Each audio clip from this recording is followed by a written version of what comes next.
She didn't realize that she was on the verge of a great blessing. Kara chose Islam as a religion by the freedom of choice.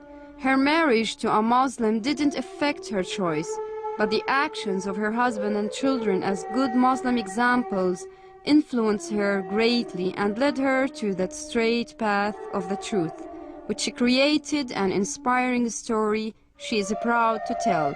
My name's Kara Lozzi. I'm 45 years old. I'm from America, born and raised in America.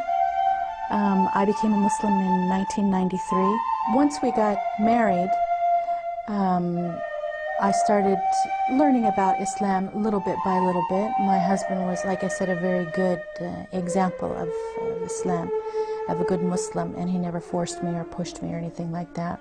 Unfortunately, he got very ill, and at the same time that he was in the hospital, there was an Islamic school that opened up, and some people came and told us about it, and he said, I want to put the children in the school. And because he was sick, I agreed to that, but I didn't want to put them into the school, not because I didn't want my children to be Muslim, but I was afraid that they would become Muslim and they would be this little unit of my husband and children as Muslims, and I would be an outsider. But I agreed because he was sick. But once I put them in the school, I can't believe how wonderful it was, and that school really showed me the beauty of the religion, not just the religious side of it, but also, the way of life. Although Kara's heart was filled with the morality of Islamic beliefs, she still felt incomplete, so she went in search of a guidance that would fill the void. It was as if her life was a completed puzzle with one missing piece. Rejecting religious beliefs that discarded one another, she sought the Islamic beliefs as the best choice. My parents raised me as Christian, but at the same time they raised me like a Muslim. They used to always tell me, don't do this, don't do that, not because we say so, but because Allah asks you not to do it.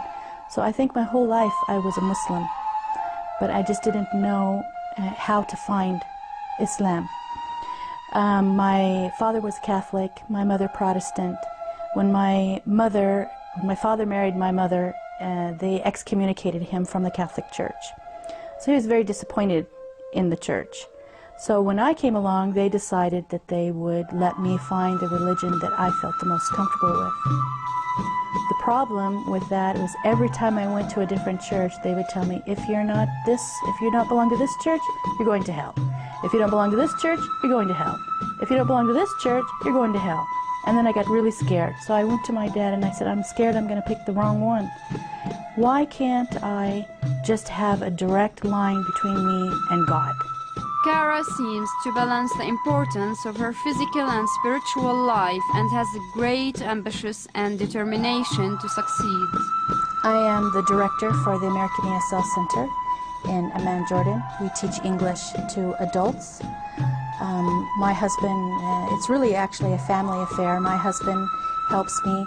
He steps in his strength, where my weaknesses are. He has his strengths with dealing with people, dealing with the ministries, dealing with Arabs in general. My strength is in the academics.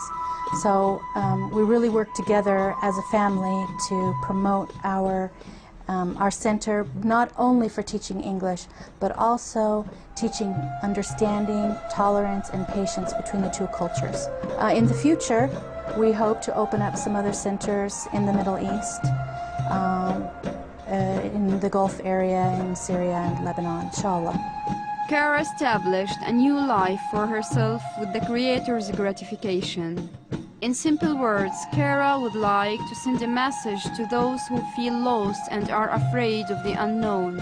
What I would say to somebody who is not a Muslim watching this program, I believe that you're watching this program for a reason, because you want to know about Islam and you want to know what will happen to me. This is a big question that we have when we non-Muslims become Muslims, so that you can see Muslim women living normal, completely normal lives, and how much peace that we have, and the joy that we have inside. Don't think about what might happen to you, but know what's going to happen to you is going to be wonderful. And listen to your heart and not listen to the others. Striving to be as pious one can be, and fighting against one's own evil traits takes effort and is continuous and never ending for a Muslim.